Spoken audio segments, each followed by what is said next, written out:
everybody. Welcome to Learning the Scottish Great Highland Bagpipe with me, J.D. Ingram, pipe major of the Charleston Pipe Band. This week we're going to be learning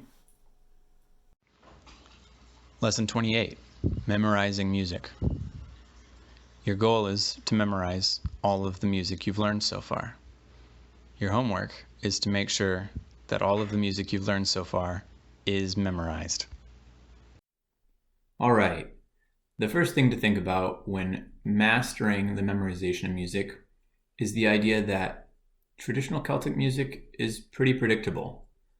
Typically, a tune is broken out into parts, and the parts are broken out into phrases, and the phrases follow a fairly predictable pattern.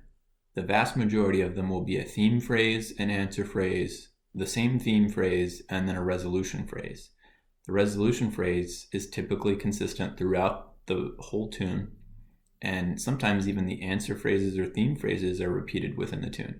So learning a phrase at a time and then just remembering what order they go in is a fairly easy way to break the tune down. Also keep in mind that there's only so many different possible rhythm combinations. An easy section of the tune will only have one or two notes within a beat. If there's one note, it's a quarter note for simple time. If there's two notes, then they're 2/8 notes.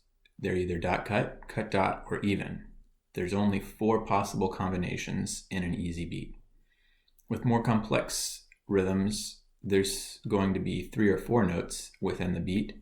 If there's 3, it's an 1/8 note and 2 16th notes. Sometimes the 16th notes are dot cut or cut dot, and sometimes they come before the 1/8 note, but that's fairly easy to keep straight. If there's 4 16th notes, they tend to either be dot cut, dum da da da, or dot cut dot, dum ba da da. You very rarely see a rhythm that's not one of those two. So that cuts down the possible rhythms fairly significantly. If you find a rhythm in a tune that is not any of these, let me know, because there's not a lot of them out there. Then remembering what tone or what note to go to next. The next note is almost always either chromatic or scale navigation, which means if you're playing an A, the next note is either up or down one, either a B or a G. Or the next note could be chord, also known as arpeggio navigation, which would be you're going to another note in the chord. This requires you to know your chords, however. There are a handful of chords that we'll talk about, but if your most common chord, the A major chord, is the chord that you are currently working on, an A would be followed by either a C, an E, or another A. Simple as that. All right, here we go. I am going to demonstrate the possibility of memorizing music fairly quickly. So I've skipped through my handy dandy copy of the Scots Guards. There are 3 volumes. This is volume 2. They're all 3 full of excellent traditional Scottish tunes that are well worth your taking time to read through and commit some to memory. I found one that I've never played before. I don't think I've even ever heard it before. It's a lesser known tune, but it follows the pattern of question, answer, question, resolution, phrasing with 2 bars each. It has a nice mix of easy beats and hard beats, where the easy beats are either dot, cut dot, even, or and then the hard beats follow fairly predictable patterns as well. And so I'm going to try to demonstrate my method for attacking a new tune. This is called the 8th Argyll's Farewell to the 116th Regiment de Ligne, composed during the Great War of 1914 to 1918. So that would be a tune that was probably composed for a specific event and then promptly forgotten during World War I. The tune, first part, it's 4/4 march. First phrase goes.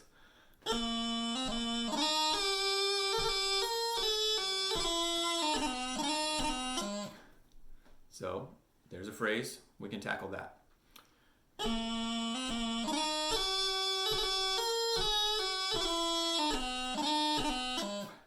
We've got a dot, cut, even,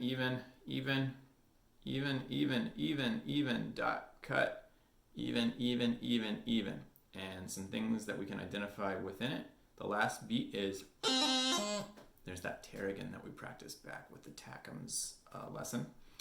I'm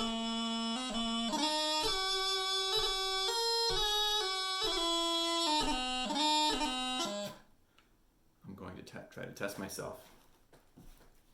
Mark my place, turn it over. You can see it's closed.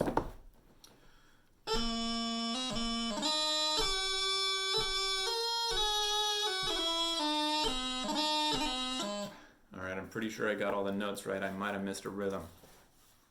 Play it again.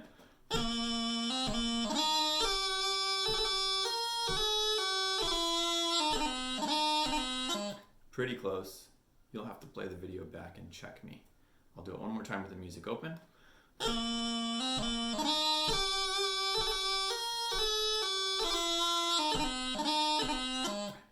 With the music closed.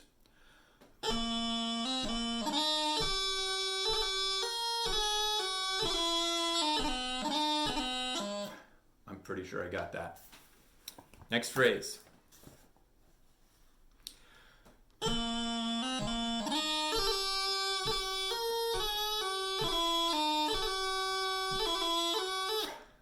So that's the end of the line.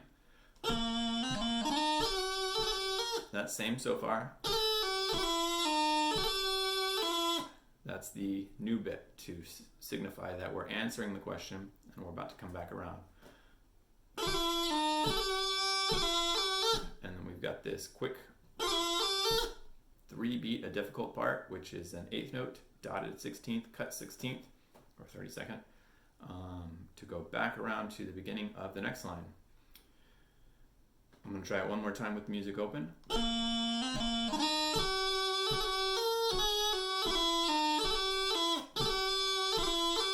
And I'm going to leave the that pickup off, so I'll just go.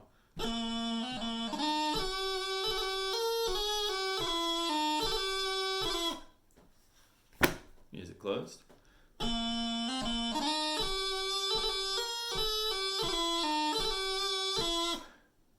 I think I got it. Here's the whole line.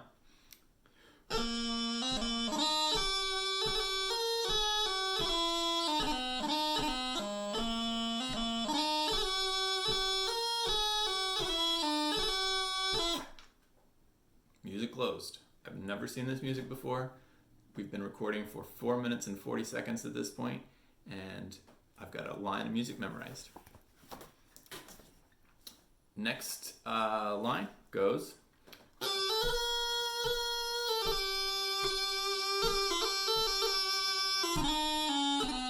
My page is kind of bent over here.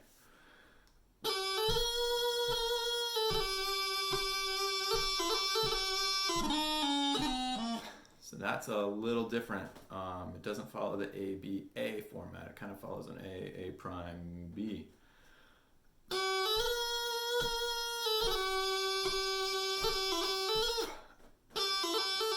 We've got a difficult part there. Dot, cut. Just to run the 16th notes.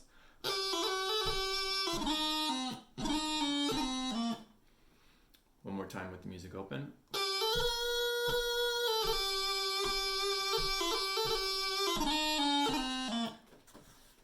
Music closed.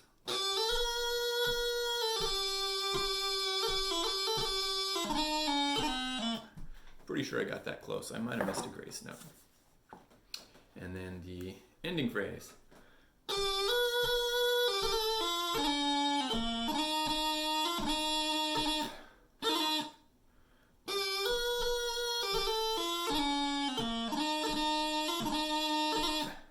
Okay. Interesting ending phrase. I'm not sure I like it. Probably why this tune isn't so popular. But I'm memorizing it. Here we go.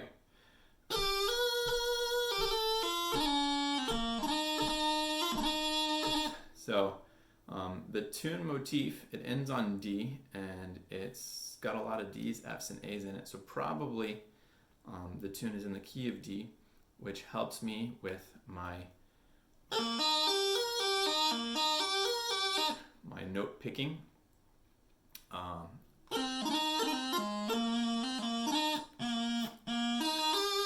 Right? guess what note is next. One more time through the ending phrase.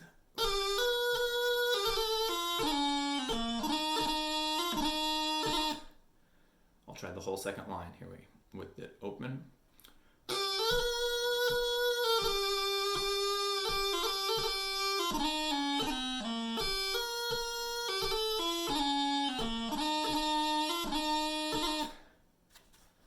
Try it closed.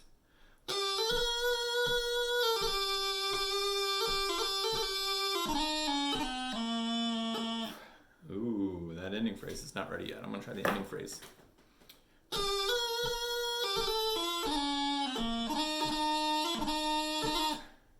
Ending phrase closed.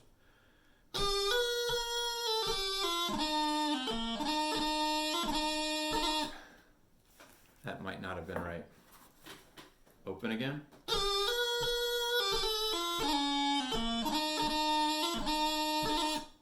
Closed again.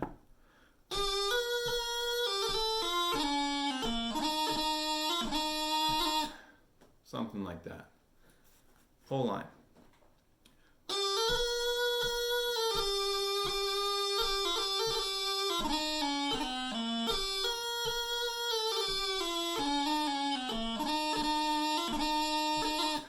So that ending phrase is still giving me a little bit of problems. But, like I said, we're now 8 minutes into learning this tune, and I've got the whole first part almost memorized.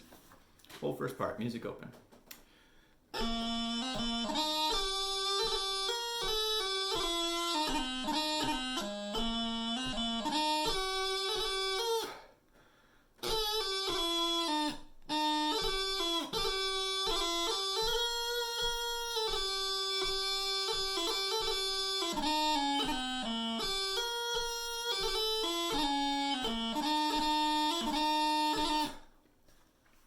Music closed.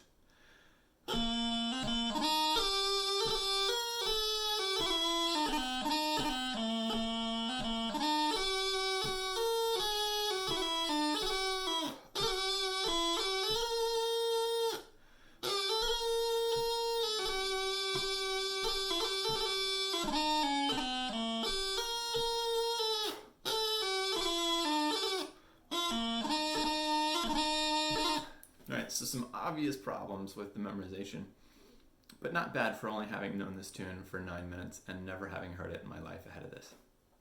Couple key skills: working in 2-bar phrases, identifying whether a beat's going to be difficult or easy, if you get 2 notes or if you've got 3 or 4, knowing the key signature.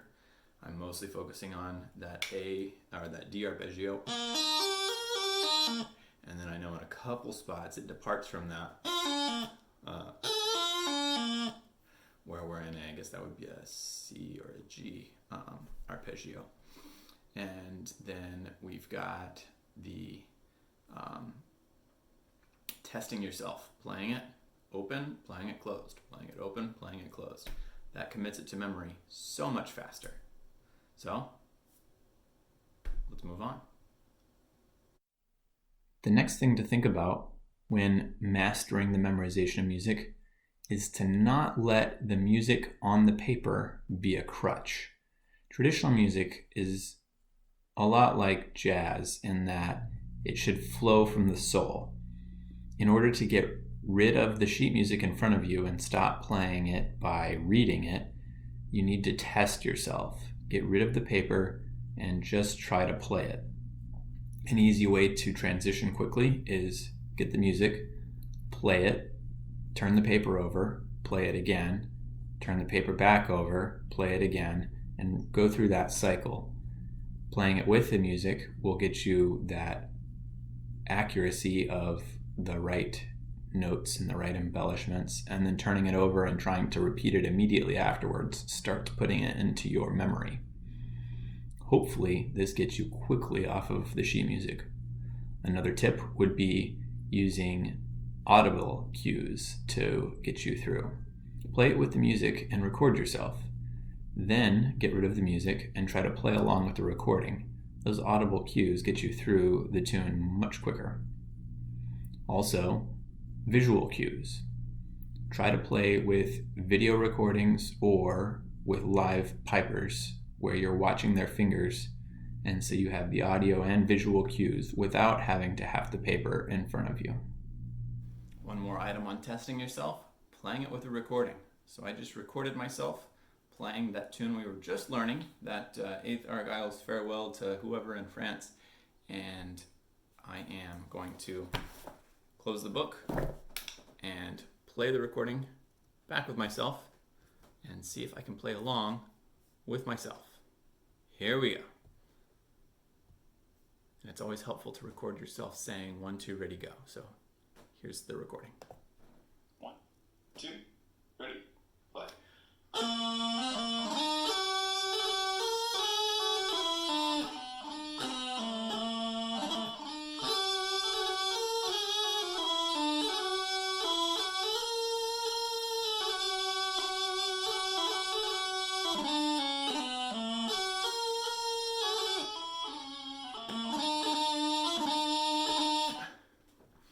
So that identified the spots where I was spot on the money and the spots where I'd maybe forgot a dot cut or changed the notes up, and that really helps with fine-tuning yourself, playing it with and then recording and then playing back with the recording, or just playing with somebody who really knows it, or somebody who, if you've got somebody who is also learning pipes, they're present with you, they can look at the music and you can't, or vice versa. So good skills to practice memorizing music quickly, guys. Keep up the good work. The last tip I have for mastering the memorization of music is to focus. Focus is so important. The difference between a decent player and a great player is almost always the intensity of their focus. You can have two people who have a ton of talent, but the one who's easily distracted will never be a truly magnificent musician. Find out what works for you to maximize the chances that you will be able to focus. Diet can affect your brain function fairly significantly. One great piper told me that he has a banana before he plays because it's just the right amount of calories and the right tempo of energy production in his body for him to be able to focus really well. If you're having sugary drinks and stuff before you play, you might get jittery and have trouble focusing. Similarly, exercise. Some people will go do some push-ups or meditate or stretch or something before playing, something that just gets their body in the right feel. Similarly, sleep habits. Trying to play a show or a contest or some other performance while you're tired is going to lead to difficulty focusing. It might also help to practice with or without distractions as appropriate. If you're playing a gig in a crowded bar and there's people milling about and maybe talking, practicing in situations where you have visual and audio distractions, maybe with the TV on or with your kids or your dog playing and trying to distract you, could help you practice overcoming those distractions. Also, some people just have a chemical imbalance, I'll say, where perhaps ADD or ADHD prevents them from focusing on the music for too long of a time. So knowing what sort of medication or what sort of practices that they can have to manage that condition will help them become a better musician. Any sort of thing like that that makes your brain more present and more focused on the music will improve your performances. Focus. That's all I gotta say. Focus. Don't let your mind wander. Don't pay attention to the bird outside. Don't pay attention to somebody upstairs. Don't pay attention to the dog that just came over and asked for pets while I was trying to make this video. Focus. Keep up the good work, guys. Thanks again for watching, guys. Some final thoughts for you. Identify the patterns in the music.